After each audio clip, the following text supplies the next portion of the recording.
একটি মেয়েকে পটাবার জন্য বিতর্ক করেছিলাম, কিন্তু আজকে তোমরা এসছো, কেউ প্রধানমন্ত্রী হবা, কেউ হিলারি হবা। কি ভয়ঙ্কর মিথ্যা কথা। একটি মেয়ের চাহনি আমাকে যে প্রেরণা দিয়েছে, সেই প্রেরণা দিয়ে রাতে 2টা পর্যন্ত পড়েছি।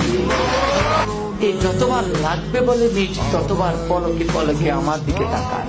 এখন আমি ঠিক বুঝতেছি না কি লাগবে কি বলে। পরে আমি একটু উত্তেজিত হয়ে 4 জনকে ডাকলাম।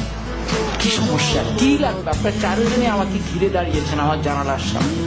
তখন বললো বলবো তো বলে। বললো ভাই, আমরা হিরোইন বিক্রি করি, আপনাকে দেখে মনে হয় দারুণ ভাবে আপনি হিরোইন।